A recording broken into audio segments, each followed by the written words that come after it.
officers that are assigned to specialized units, detectives, IA, wherever. These are just officers, and when you dial 911, they will be able to respond. And the national average is 33%, 33 minutes per hour. So we're actually did a survey 5 years ago, and the actual free time that an officer has in Oakland is 1 minute. 1 minute every hour. So with that background, we can't do this job alone, okay? So we have to rely on other departments. And I want to point out the two department heads who are here right next to me, who we rely on the most for a lot of the work we do.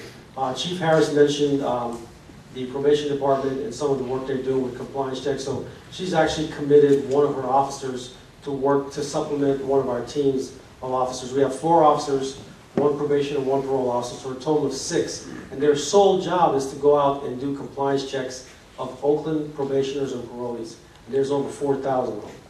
They do that 4 days a week.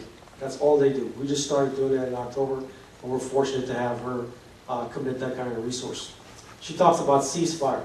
We have a meeting every 2 weeks. We had one this morning, where her deputy probation officers are involved in a lot of the identification and tracking of probationers who are involved in a lot of violent crimes, shootings and murders. So we work very hand in hand. We share information. I have a annual report that is in front of me. I'd like to hide it because it's pretty bad from last year. But they get this information too. They're on our mailing list. They get all of our documents. So the relationship and coordination with the county's probation department is as solid as we can be for any agencies throughout the county. The DA's office is just as good. What Nancy has done is not only has she charged a lot of our cases and been very aggressive, she actually assigned a deputy DA to our department. He's physically in our building, in the investigations building, reviewing cases with my investigators, and that is a big deal because what it does, it gives the detectives interaction with a DA anytime they want to, whether the case is being charged, they want to have it reviewed, they want to go through some of the steps. It cuts down a lot of the time, and they're given good, solid legal advice in order to make their cases stronger. Could you hold the mic a little closer? Okay, is that better? Yeah. All right. Sorry, she reminded me so I don't lose it there.